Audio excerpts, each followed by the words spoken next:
Movie start होती है तो हम देखते हैं कि याना, जो कि इस मूवी की फीमेल लीड है, वो दिखने में ज़्यादा सुंदर नहीं है और बचपन से ही वो इस बात का खामियाजा भुगत रही है।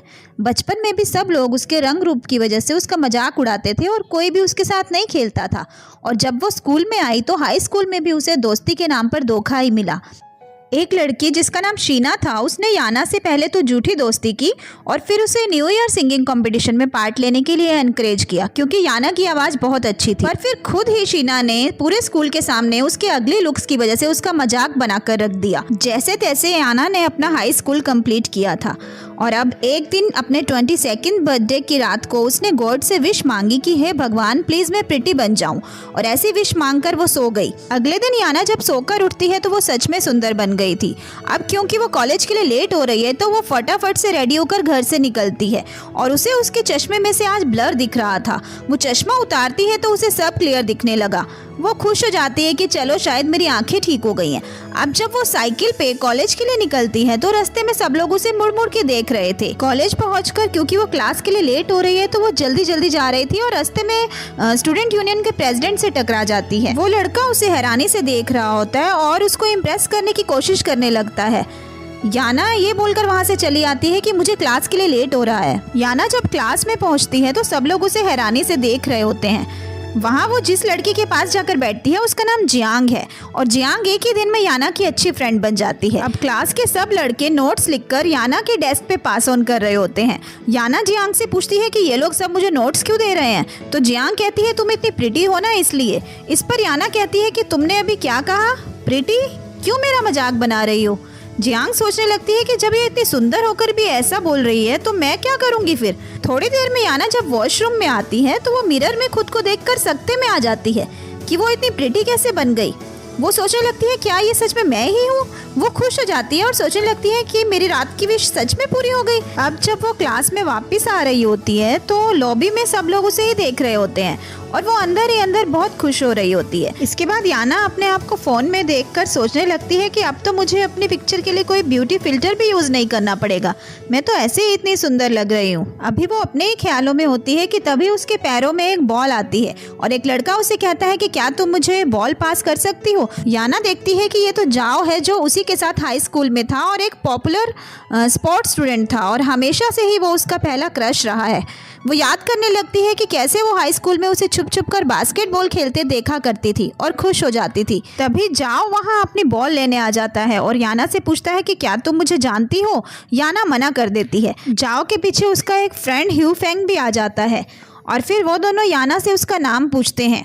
जब याना अपना नाम बताती है तो जाओ बोलता है कि हमारे सीनियर हाई स्कूल में भी इसी नाम की एक लड़की मेरी फ्रेंड थी। इसके बाद याना जब घर जा रही होती है तो अचानक उसे सब कुछ ब्लर दिखाई देने लगता है। वो अपने बैग में से चश्मा निकालकर पहन लेती है। यहाँ उसे ये पता नहीं चला था कि उसके लुक सब फिर से पहले जैसे बन चुके हैं। वो जियांग के पास जाकर उससे बात करती है पर जियांग उसे नहीं पहचानती।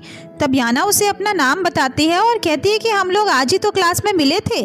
पर जियांग ये बोलकर वहाँ से चली जाती है कि याना बिल्कुल भी तुम्हारी तरह नहीं दिखती और तुम्हें क्या मैं ही मिली हूँ पागल बनाने के लिए। अब याना को क्योंकि कुछ समझ नहीं आ रहा था तो वो अपना फोन निकालकर जब खुद को देखती है तो सरप्राइज रह जाती है। वो पहले की तरह ही बदसूरत दिखने लगी थी। नेक्स्ट सीन में हम देखते हैं कि याना एक बार में पार्ट टाइम जॉब भी करती है और वहाँ जाओ भी आज से ज्वाइन करने वाला है। जाओ के अंकल याना से जाओ को इंट्रोड्यूस कराते हैं तो वो बोलता है कि हम दोनों तो पहले से ही एक दूसरे को जानते हैं और हाई स्कूल में साथ में पढ़ते थे। फिर जाओ याना से उसकी यूनिवर्सिटी का नाम पूछता है तो याना बता देती है अनहुई यूनिवर्सिटी। तो जाओ कहता है मैं भी तो वहीं पढ़ता हूँ। नेक्स्ट सीन में हम देखते हैं कि याना रात को सपना देख रही है और उसकी मिरर इमेज में उसका प्रिटी लुक होता है और वो इमेज उसे कहती है कि आज जो कुछ भी हुआ वो सब सच था और अब अगले 1 महीने तक तुम रोज सुबह सुंदर बन जाओगी, पर सिर्फ 12 घंटे तक, यानी सुबह 6 बजे से शाम 6 बजे तक। और अब अगले 1 महीने तक तुम अपने इस ब्यूटीफुल लुक को एंजॉय करो। 1 महीने बाद तुम फिर से पहले जैसी बन जाओगी। अब जब अगले दिन याना सुबह उठती है तो मिरर में खुद को देखकर खुश हो जाती है। इधर कॉलेज में फ्रेश एडमिशंस के लिए एक मास्क्ड बॉल का इवेंट होने वाला है और यूनियन प्रेसिडेंट बताता है कि 30 सितंबर को होने वाले इस डांस इवेंट में कोई भी नया एडमिशन पार्ट ले सकता है और इसके लिए उनका डांसिंग पार्टनर भी होना चाहिए। याना जब क्लास में आती है तो जियांग भी उसे इस डांसिंग इवेंट के बारे में बताती है। याना खुद खुद को और जाओ को डांसिंग पार्टनर्स के रूप में इमेजिन करके खुश हो जाती है। याना और जियांग जब कॉलेज की कैंटीन में लंच कर रहे होते हैं तो वहाँ बहुत सारे लड़के वहीं पास की टेबल पे आकर बैठ जाते हैं और याना से उनका डांस पार्टनर बनने के लिए रिक्वेस्ट करने लगते हैं। याना इन सब से पीछा छुड़ाने के लिए वहाँ से भागती है और इधर जाओ कुछ डेस्क हाथ में लेकर यूटिलिटी रूम में रखने के लिए जा रहा होता है तो याना भागती हुई वहाँ आ जाती है और छिपने के लिए उसके साथ यूटिलिटी रूम में एंटर करती है। उसका हाथ अब जाओ के मुंह पर होता है। अब जब वो चेहरा उठाकर देखती है तो जाओ को सामने देखकर शॉक हो जाती है। बड़ा ही इंटरेस्टिंग सा सीन होता है। फिर जैसे ही याना अपनी सेंसेस में आती है वो अपना हाथ पीछे खींच लेती है और सॉरी बोलकर रूम से बाहर निकल जाती है। यहाँ जाओ बहुत खुश हो रहा होता है। नेक्स्ट सीन में हम देखते हैं कि शीना जो कि जाओ को लाइक करती है वो अपनी एक फ्रेंड के साथ जाओ से मिलने आती है, पर जाओ उससे सीधे मुंह से बात भी नहीं करता। शीना उससे उसके ऐसे बिहेव करने का कारण पूछती है तो जाओ उसे बताता है कि तुम्हें याद है ना तुमने हाई स्कूल में न्यू ईयर इवेंट पे क्या किया था।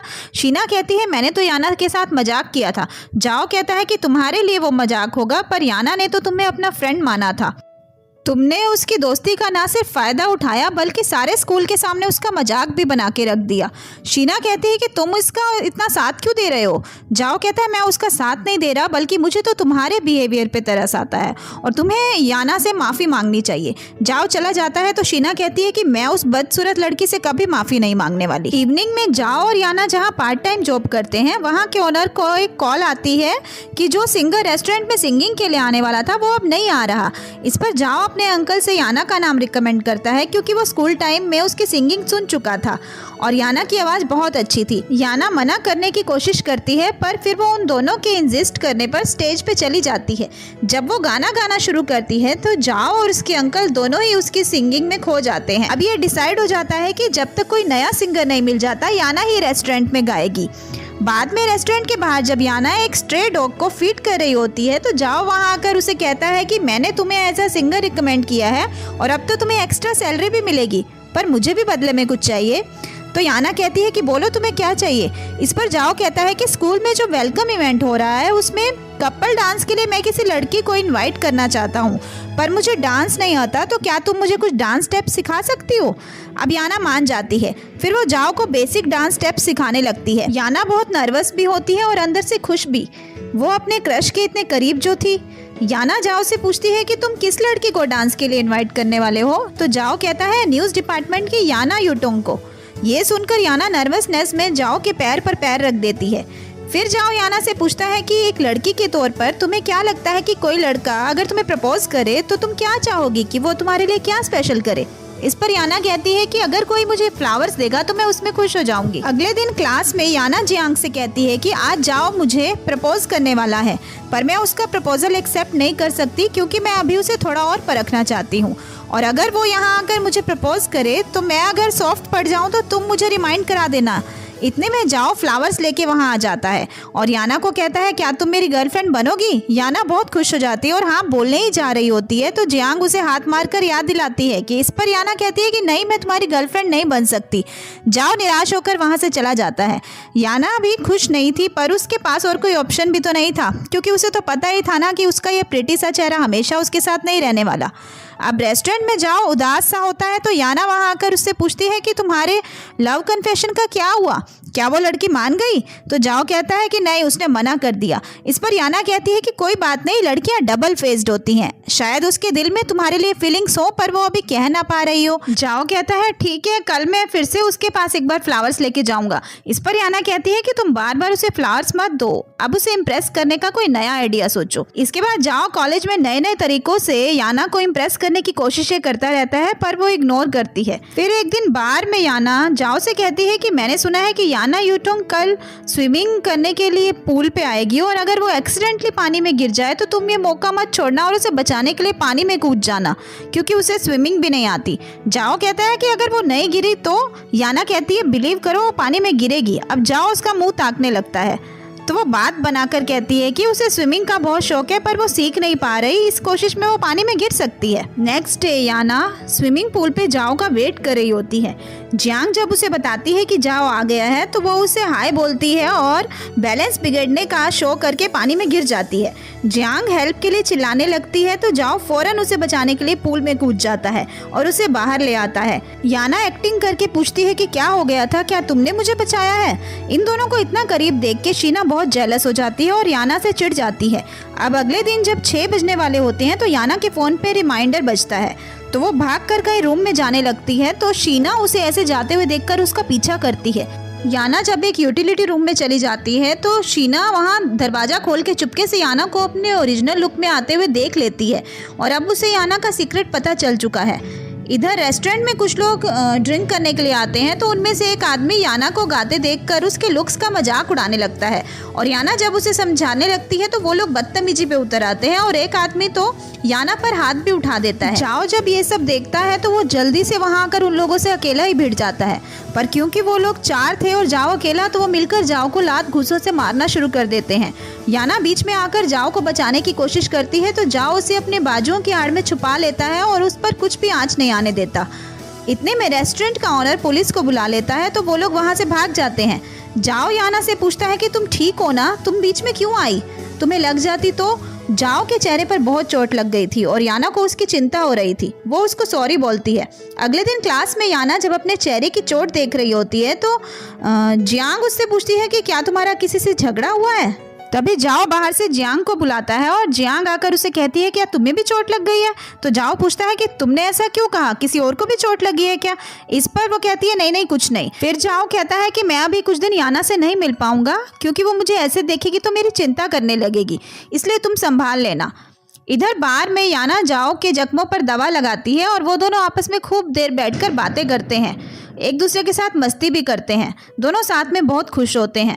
याना जब सिंगिंग करती है तो जाओ सबसे ज़्यादा एंजॉय करता है और डांस प्रैक्टिस के टाइम याना जाओ से कहती है कि अगर तुम्हारा कभी ब्रेकअप हो जाएगा तो तुम क्या करोगे। जाओ कहता है कि अगर कभी ऐसा हुआ तो भी मैं उसे नहीं छोड़ूंगा, उसके साथ ही रहूंगा। याना पूछती है कि अगर वो कभी अचानक से गायब हो गई तो। जाओ कहता है मैं उसे हर जगह ढूंढूंगा जब तक वो मुझे मिल नहीं जाती। जाओ याना से कहता है कि ये तुम आज कैसी बातें कर रही हो, क्या तुम याना यूटुंग के बारे में कुछ अच्छा नहीं बोल सकती। नेक्स्ट डे शीना जियांग से अपने काम करवा रही होती है तो याना वहां आकर उसे बातें सुनाती है। जियांग बाहर आके याना को कहती है कि तुम्हें ऐसा नहीं करना चाहिए था, मैं तुम्हारी और शीना की तरह सुंदर नहीं हूँ और मुझे ये सब करना ही पड़ेगा। तुम्हें पता है मुझे तुम्हारी शैडो कहकर लोग बुलाते हैं, मुझे तो हमेशा डर लगा रहता है कि कहीं तुम भी मुझे इग्नोर ना करने लगो और फिर से मैं अकेली ना हो जाऊं। याना उसे समझाने की कोशिश करती है कि फ्रेंडशिप के लिए अपीयरेंस का कोई मायने नहीं है तो जियांग ये बोलकर कि तुम ये सब नहीं समझोगी वहां से चली जाती है, पर हमें तो ये पता है ना कि इस बात को याना से बेहतर कौन समझ सकता था। अगले सीन में याना क्लासरूम में जाओ को बात करने के लिए बुलाती है। वो जाओ से पूछती है कि तुम क्या सोचती हो कि अपीयरेंस ज़्यादा इम्पोर्टेंट है या इनर ब्यूटी। इस पर जाओ कहता है कि ऑफ कोर्स इनर ब्यूटी ज़्यादा इम्पोर्टेंट है। तो याना कहती है कि अगर मैं कभी इतनी सुंदर नहीं रही तो क्या तब भी तुम मुझे ऐसे ही पसंद करोगे।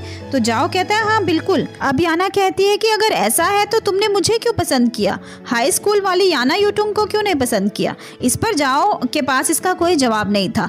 तभी याना के फ़ोन पर उसके 6 बजे वाला रिमाइंडर बजता है तो जल्दी से वो उसे बाय बोलकर वहाँ से जाने लगती है। यहाँ हम देखते हैं कि शीना ने रूम को बाहर से लॉक कर दिया और वो वहाँ से चली गई है। याना बहुत ज़्यादा घबरा जाती है, वो जियांग को फ़ोन करके वहाँ जल्दी से आने के लिए कहती है। जाओ उसे काम डाउन करने की कोशिश करता है तो वो उसे कहती है कि तुम उस तरफ मुंह फेर लो और मुझे मत देखो। जाओ उसकी घबराहट देखकर उसकी बात मान लेता है। जाओ कहता है कि याना यूटुंग मेरे साथ बार में जॉब करती है और हम अच्छे फ्रेंड्स हैं और अगर तुम चाहोगी तो मैं ये जॉब छोड़ दूंगा और मैंने तो उसके बारे में उस तरह से कभी नहीं सोचा। इस पर याना कहती है क्यों, क्योंकि वो सुंदर नहीं है इसलिए। अभी तक तो याना अपने असली रूप में आ चुकी थी। वो कहती है कि एक्चुअली याना तुम्हें पसंद करती है पर वो कभी तुम्हें अपनी फीलिंग्स नहीं बताएगी क्योंकि वो जानती है कि वो बदसूरत है और तुम्हारा उसका कोई मेल नहीं है। तभी जियांग भी वहाँ पहुँच जाती है और याना जाओ को कहती है कि तुम यहाँ से जाओ, मुझे जियांग से कुछ बात करनी है। जियांग याना के पास आके उसका चेहरा देख के शॉक रह जाती है। याना कहती है कि ये मेरा असली चेहरा है। वो बहुत रो रही थी। वो जियांग को कहती है कि मेरे साथ सिंड्रेला के जैसा मैजिक हो रहा है और वो उसे पूरी बात बताती है। जियांग कहती है कि याना तुम जैसी भी दिखो, मेरे लिए तुम मेरी सच्ची दोस्त हो। मुझे तुम्हारी अपीयरेंस से कोई फर्क नहीं पड़ता। याना जियांग के गले लगकर फुट फुट कर रोने लगती है। अब 30 सितंबर का दिन भी आ गया है जिस दिन डांस इवेंट है और आज याना की ब्यूटीफुल लुक का भी लास्ट डे है। जब इवेंट की तैयारी हो रही होती है तो शीना वहां आकर अपनी तिकड़म लगा के कुछ ऐसा करती है कि स्टेज टूट जाता है और इवेंट 7 बजे पोस्टपोन हो जाता है। इधर याना जियांग को अपनी ड्रेस दिखाकर बहुत खुश हो रही होती है। तभी अनाउंसमेंट होती है कि अब इवेंट 7 बजे होने वाला है। तो याना घबरा जाती है। वो जाओ को मना करने के लिए कॉल करने लगती है तो जियांग उसे रोक देती है और कहती है कि अगर जाओ तुम्हें दिल से पसंद करता है तो वो तुम्हें असली रूप में भी एक्सेप्ट करेगा। जियांग कहती है कि तुम डरो मत, वैसे भी तुम्हारे चेहरे पर मास्क होगा। अब याना डांस रूम में आ जाती है और सब कपल परफॉर्म कर रहे होते हैं। इवेंट के बाद शीना स्टेज पे आके जाओ और याना को बेस्ट कपल अनाउंस करती है और उन्हें उनका मास्क हटाने के लिए कहती है। जाओ अपना मास्क हटा देता है पर याना क्योंकि अपना मास्क नहीं हटा पा रही होती तो शीना खुद आगे बढ़कर याना का मास्क हटा देती है। वहाँ मौजूद सभी लोग उसे हैरानी और अजीब सी नज़रों से देखने लगते हैं। याना को उन सब लोगों की नज़रों से कोई फर्क नहीं पड़ रहा था, पर जब वो जाओ को देखती है तो वो उसके एक्सप्रेशन देख के दुखी होकर रोते हुए वहाँ से चली जाती है। याना के जाने के बाद जाओ को याना की पिछली सभी बातें याद आने लगती हैं और वो सब समझ जाता है और फिर वो याना को ढूंढते हुए बाहर आ जाता है, पर याना उसके सामने नहीं जाती। शाम को जाओ याना को मिलने के लिए बार में जाता है तो वहाँ जाकर उसे पता चलता है कि उसने वो जॉब छोड़ दी है। फिर वो वहीं बैठ जाता है और याना के साथ बिताए हुए लम्हों को याद करके इमोशनल हो जाता है। रात को याना के सपने में उसकी ब्यूटीफुल मिरर इमेज आती है और कहती है कि याना अब मैं जा रही हूँ और तुम्हें तुम्हारे असली रूप में जीना होगा। याना कहती है कि प्लीज़ मुझे एक दिन और दे दो, मैं जाओ को गुड बाय बोलना चाहती हूँ। इस पर याना को जवाब मिलता है कि ब्यूटीफुल से ब्यूटीफुल फेस भी एक दिन ओल्ड हो जाता है, पर फ्रेंडशिप और लव कभी भी नहीं मिटते और अब तुम्हें अपने असली रूप के साथ ही जीना होगा।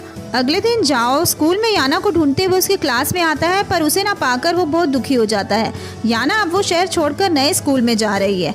अब एक दिन जब जाओ बार में आता है तो बाहर एक लड़की डॉग को फीड करा रही थी। जाओ उसे याना समझता है और कहता है कि याना मेरी पूरी बात सुने बिना तुम यहाँ से मत हिलना। फिर जाओ कहता है कि मैंने तुम्हें हाई स्कूल में इसलिए पसंद नहीं किया क्योंकि हम दोनों सेम क्लास में नहीं थे और उस समय मैंने तुम्हें नहीं समझा था, पर जब तुम मुझसे पहली बार यूटिलिटी रूम में टकराई थी तो मुझे तुम्हारी फ्रेग्रेंस फैमिलियर लगी थी और मुझे तुम्हारी आंखें भी जानी पहचानी लगी थी। उस टाइम मुझे लगा था कि ये लव एट फर्स्ट साइट है, पर ऐसा नहीं था और अब तो ये मुझे पता चल गया है कि मैं सबसे ज़्यादा हैप्पी ब्यूटीफुल याना के साथ नहीं था, बल्कि वो मोमेंट्स मेरे लिए प्रीशियस थे जो मैंने तुम्हारे साथ बार में बिताए। हमने साथ में एक साथ अपने दिल का हाल बांटा, साथ में हंसे। अब मैं तुम्हें खुद से दूर नहीं जाने दूंगा। तभी वो लड़की उठकर पलटती है तो वो जियांग होती है जिसे याना ने उस डॉगी का ध्यान रखने के लिए कहा था। जियांग जाओ को याना के नए कॉलेज का एड्रेस देती है। जाओ याना के नए कॉलेज में पहुंचता है और याना उसे वहां देखकर हैरान भी होती है और खुश भी। इसके बाद हमें दिखाया जाता है कि याना की स्क्रिप्ट एक पब्लिशर को बहुत पसंद आती है और वो याना से पूछ रहा है कि क्या याना यूटुंग एंड में ब्यूटीफुल बन गई। इस पर याना कहती है कि याना यूटुंग को ब्यूटी की नहीं कॉन्फिडेंस की जरूरत थी। एक्चुअली वो तो हमेशा से ही ब्यूटीफुल थी। तभी वहां जाओ आ जाता है और याना उसे उस पब्लिशर के सामने अपना बॉयफ्रेंड कहकर मिलवाती है और इसी सीन के साथ ये मूवी यहीं खत्म हो जाती है। हेलो फ्रेंड्स, आज मैं आपके लिए एक्सप्लेन करने जा रही हूँ बहुत ही ब्यूटीफुल कोरियन लव स्टोरी जो ईयर 2020 में रिलीज़ हुई थी। इसकी IMDb रेटिंग है 6.5 आउट ऑफ 10। मगर उससे पहले अगर आपको मेरी वीडियो अच्छी लगे तो प्लीज़ वीडियो को लाइक कीजिएगा और चैनल को सब्सक्राइब ज़रूर कर दीजिएगा। तो without any delay let's start. First scene में हम सोजुंग को देखते हैं जो अपने घर साइकिल से आती है और उसकी मदर की जो केयर टेकर है वो उसे बताती है कि देखो तुम्हारी माँ ने घर का बहुत बुरा हाल कर दिया है। सोजुंग की मदर को अल्जाइमर की प्रॉब्लम थी। सोजुंग वहाँ से सब मैनेज करने के बाद जब ग्रीनरी कैफ़े पहुँचती है जहाँ वो काम करती है तो काम पर लेट पहुँचने पर कैफ़े का मालिक स्योंजे उस पर बहुत भड़कता है। जब सोजुंग का दोस्त जो कैफ़े में ही काम करता है वो बॉस को सोजुंग की माँ की तबीयत के बारे में बताता है तो भी स्योंजे सोजुंग को खरी खोटी सुनाता रहता है। पनिशमेंट के तौर पर उसे अकेले ही सारा काम करने के लिए बोलता है। इतने में वहाँ स्योंजे की गर्लफ्रेंड आती है जिसका नाम एना है। स्योंजे उसके साथ चला जाता है और सोजुंग के साथ जो दो लड़के वहाँ काम करते हैं वो लोग भी अपने घर चले जाते हैं। अब सोजुंग अपना सारा काम निपटाकर अगले दिन की बेकिंग प्रिपरेशंस में लग जाती है ताकि उसे कल कोई डांट ना पड़े। तभी बाहर बिजली चमकने की आवाज़ होती है तो सोजुंग विंडो में से बाहर देखती है कि बाहर एक बूढ़ी औरत खड़ी हुई है जो बारिश से बचने के लिए वहाँ कुछ देर रुकना चाहती है। सोजुंग उस बूढ़ी औरत को कुछ खाने के लिए देती है और अपने काम में लग जाती है। जब थोड़ी देर बाद वो वहाँ आती है तो वो औरत जा चुकी होती है, मगर वो वहाँ पर एक किताब छोड़ जाती है जिसका टाइटल होता है आर यू इन लव। जब सोजुंग उस बुक को उठाती है तो उसका टाइटल शाइन करने लगता है। सोजुंग जब उस बुक को खोलती है तो उसमें लिखा होता है कि अगर तुम्हारे प्यार के बारे में कोई भी सवाल हैं तो इस बुक में उनके जवाब मिल जाएंगे। तब सोजुंग पूछती है कि क्या मुझे कभी सच्चा प्यार होगा। ऐसा बोलकर जब वो पन्ना पलटती है तो उसे जवाब मिलता है कि बहुत से लोग तुम्हें अपने प्यार का इजहार करेंगे। तभी वहाँ स्योंगजेन आ जाता है। वो सोजुंग को फिर से सुनाते हुए कहता है कि तुम इतनी देर तक कैफ़े में क्या कर रही हो, क्या तुम्हें यहाँ के इलेक्ट्रिसिटी बिल्स बढ़ाने हैं। तब वो सोजुंग को कहता है कि वो उसे घर छोड़ देगा और ऐसा वो इसलिए कर रहा है क्योंकि अगर वो इस समय अकेली घर गई तो अगर उसका एक्सीडेंट हो जाता है तो उसका खर्चा भी उसे ही देना पड़ेगा। घर पहुंचने पर सोजुंग जब स्योंगजे को बाय बोलती है तो वो बिना सुने ही चला जाता है। इससे सोजुंग को बहुत बुरा लगता है। तभी सोजुंग के पास उसका एक नेबर आता है और उससे उसका नंबर मांगता है और अपना कार्ड भी उसे दे देता है। इसके बाद जब सोजुंग अपने घर पहुंचती है तो घर के बाहर उसे उसके मॉम की केयर टेकर मिलती है जो सोजुंग को बोलती है कि मैं अब तुम्हारी मॉम की देखभाल नहीं कर पाऊंगी और मैं ये जॉब छोड़ना चाहती हूँ। तब सोजुंग उन्हें कहती है कि प्लीज़ वो ऐसा ना करें क्योंकि अगर ऐसा होता है तो सोजुंग अपनी मदर और जॉब को एक साथ मैनेज नहीं कर पाएगी। सोजुंग को ऐसे परेशान देखकर केयर टेकर अपना डिसीजन बदल लेती है।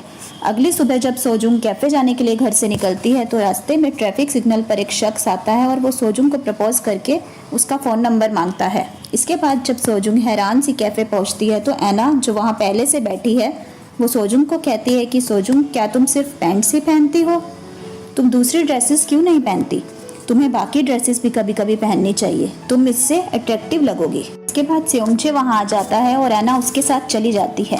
नेक्स्ट सीन में जब सोजुंग और उसके दोस्त और बॉस काउंटर पर खड़े होते हैं तभी कैफ़े में बैठा एक शख्स वहाँ आता है और सोजुंग से फ्लर्ट करने लगता है और उसे अपना कार्ड भी दे देता है। इससे वहाँ खड़े सोजुंग के दोस्त बहुत हैरान होते हैं कि सोजुंग जैसी सिंपल लड़की को कोई कैसे प्रपोज कर सकता है, वो भी जब ऐना जैसी अट्रैक्टिव लड़की वहाँ बैठी हुई है। तब सोजुंग कहती है कि ऐसी बात नहीं है, मुझे तो आजकल बहुत सारे लोग अपना नंबर दे रहे हैं, कल मुझे एक नेबर ने भी अपना फ़ोन नंबर दिया था। किसी को भी सोजुंग की बातों पर विश्वास नहीं हो रहा था। अगले सीन में सोजुंग कैफ़े के लिए टार्ट्स बना रही होती है जो कि एक नई रेसिपी का सैंपल होता है। तभी स्योंगजे वहाँ आता है और एक टार्ट टेस्ट करता है और उसे उसका स्वाद बिल्कुल भी पसंद नहीं आता और वो सोजुंग को सुनाता हुआ कहता है कि उसे डेटिंग के बजाय अपने काम पर ज़्यादा ध्यान देना चाहिए। सोजुंग को बहुत बुरा लगता है। शाम को जब सोजुंग घर आती है तो वो उस बुक को देखकर कहती है कि क्या आज जो लोग मुझसे प्यार का इजहार कर रहे थे वो सब रियल थे। तब वो बुक को खोलती है और उसमें लिखा होता है कि कुछ भी इम्पॉसिबल नहीं है, सिर्फ खुद पर विश्वास रखो, सब ठीक हो जाएगा। ये पढ़कर सोजुंग हैरान रह जाती है।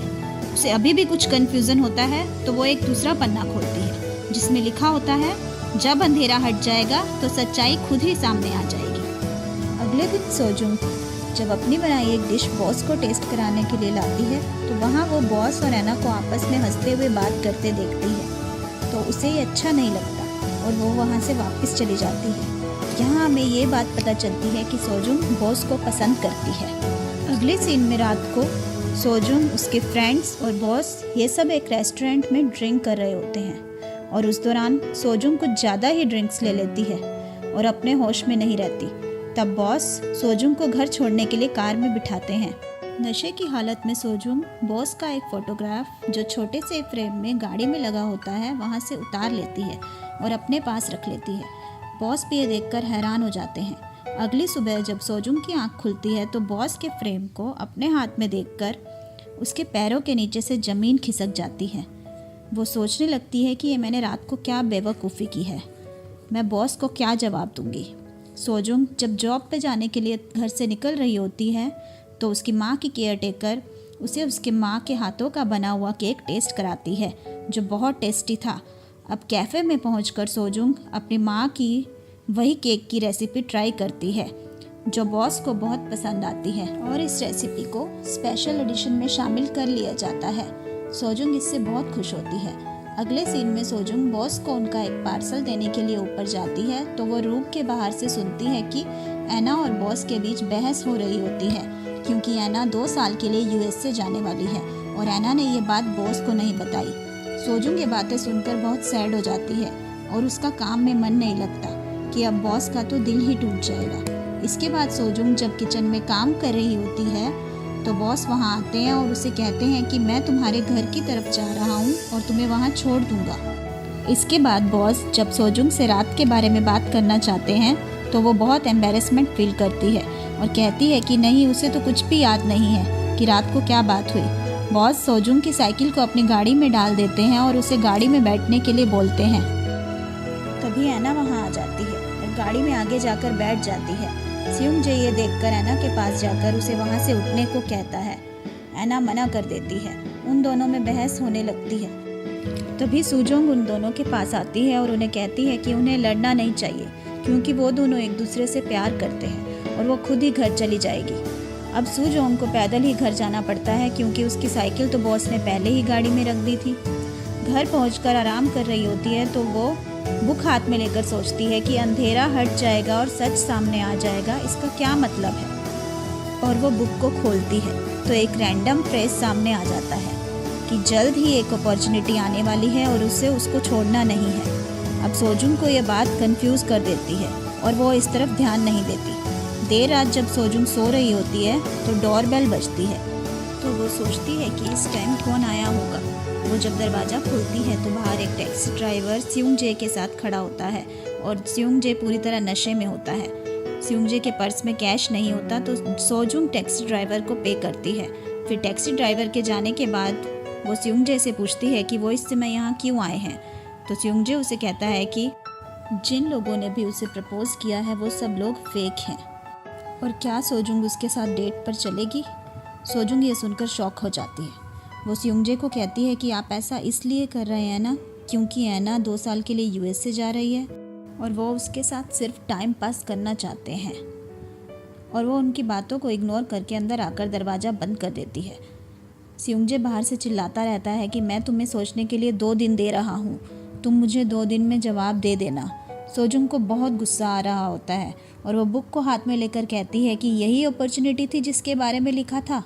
सुबह जब वो जॉब पे जाने के लिए घर से निकलती है तो उसकी साइकिल बाहर ही खड़ी होती है और साइकिल के बास्केट में 2 पेपर पड़े होते हैं जिन्हें वो डस्टबिन में डाल देती है। उसके बाद जब वो सिग्नल पर पहुंचती है तो देखती है कि जो आदमी उस दिन उसे प्रपोज कर रहा था वो आज एक दूसरी लड़की के साथ था।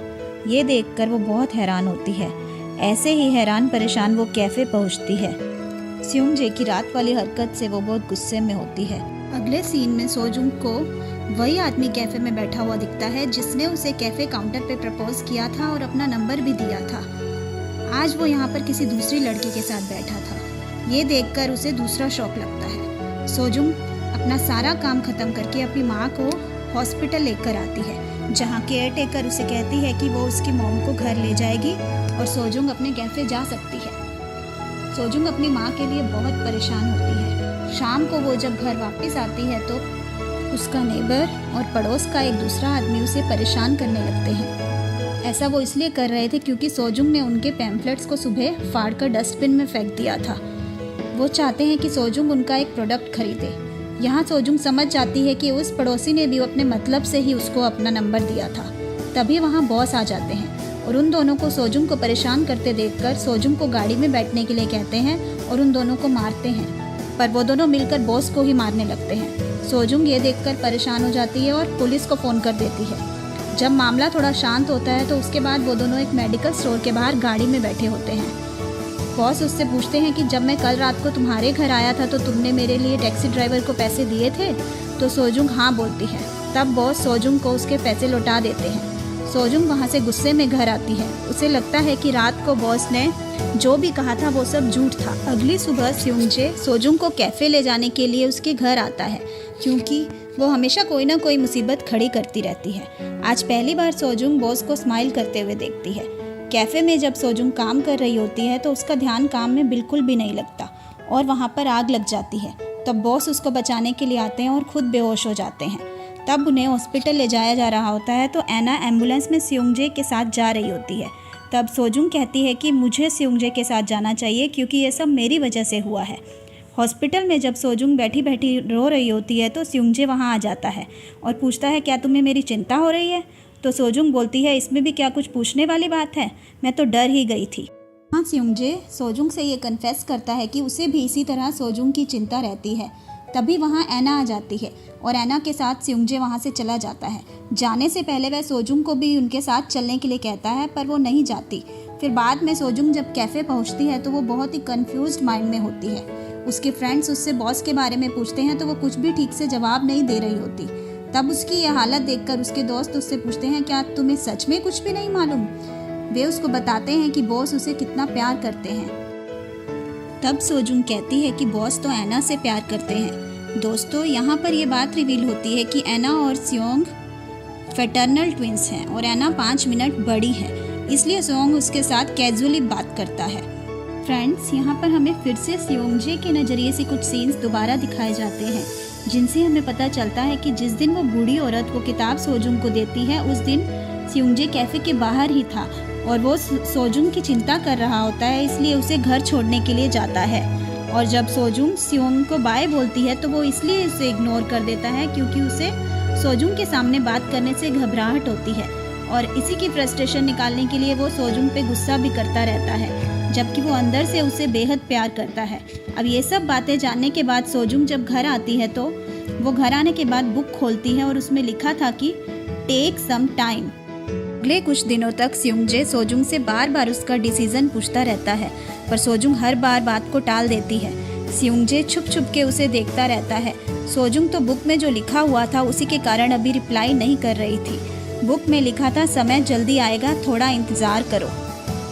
एक दिन एना से भी रहा नहीं जाता और वो सोजुंग को बता देती है कि स्योंगजे ने सोजुंग की वजह से जापान जाने के ऑफर को मना कर दिया था।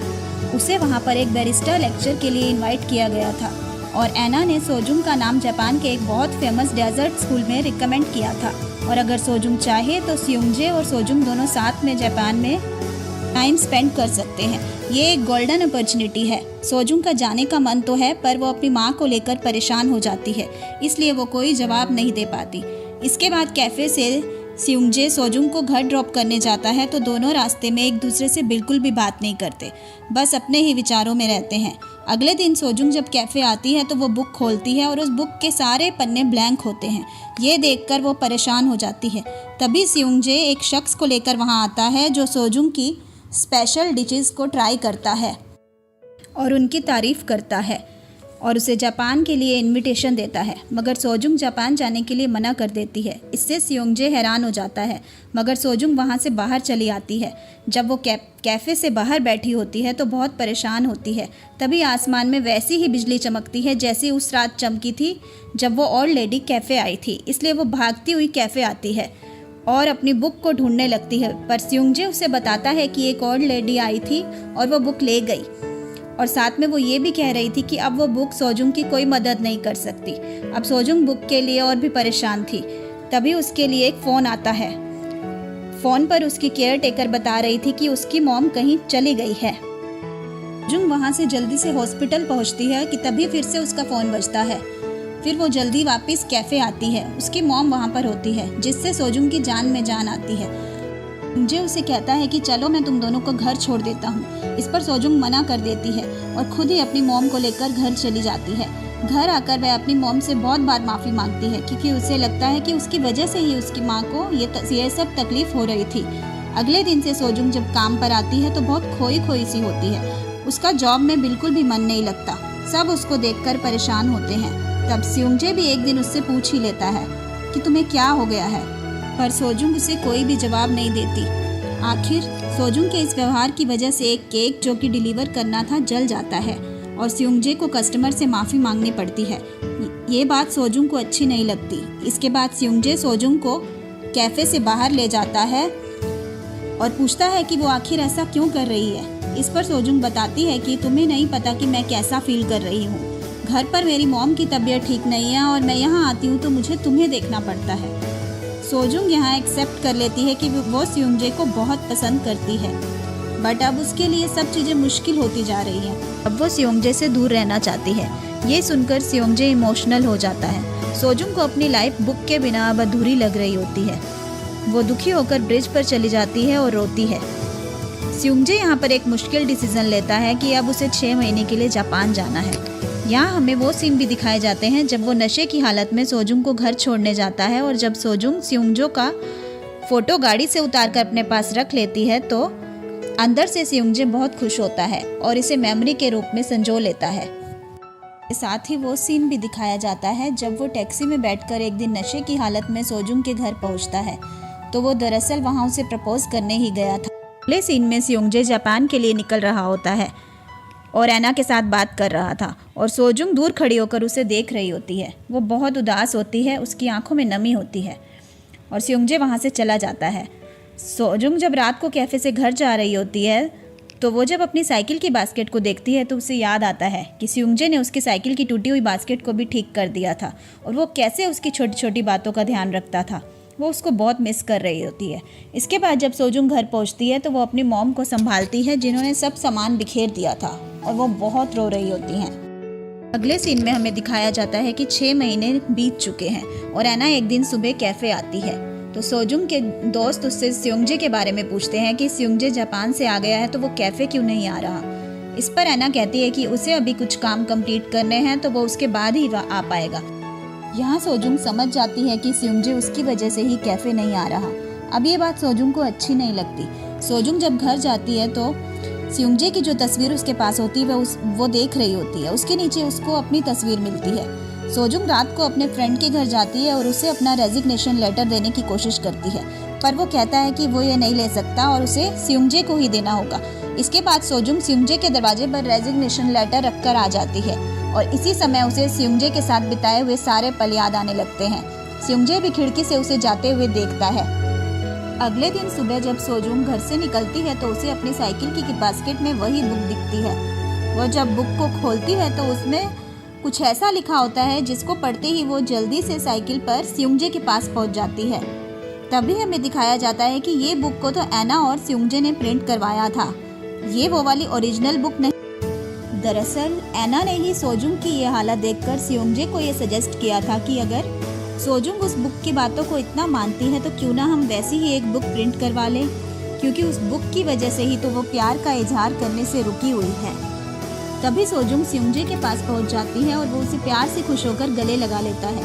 दोनों बहुत खुश थे। यहाँ हमें दिखाया जाता है कि बुक में लिखा था कि हाँ, मुझे भी तुमसे प्यार है। इसके बाद हमें सोजुंग की मदर को स्माइल करते हुए दिखाया जाता है, जिन्हें शायद उनकी बेटी की खुशी फील हो गई थी। यहाँ पर ये मूवी खत्म हो जाती है। इस मूवी से हमें ये सीखने के लिए मिलता है कि हमें अपनी लाइफ में किसी भी चीज़ पर इतना डिपेंडेंट नहीं रहना चाहिए कि हम अपना असली वजूद ही खो दें। दोस्तों, अगर आपको मेरी ये वीडियो पसंद आई है तो प्लीज़ वीडियो को लाइक और चैनल को सब्सक्राइब कर दीजिए और बेल आइकन को दबा दीजिएगा। इससे आपको मेरी नई वीडियो का नोटिफिकेशन मिल जाएगा और मुझे भी इससे मोटिवेशन मिलेगा। Thank you for watching.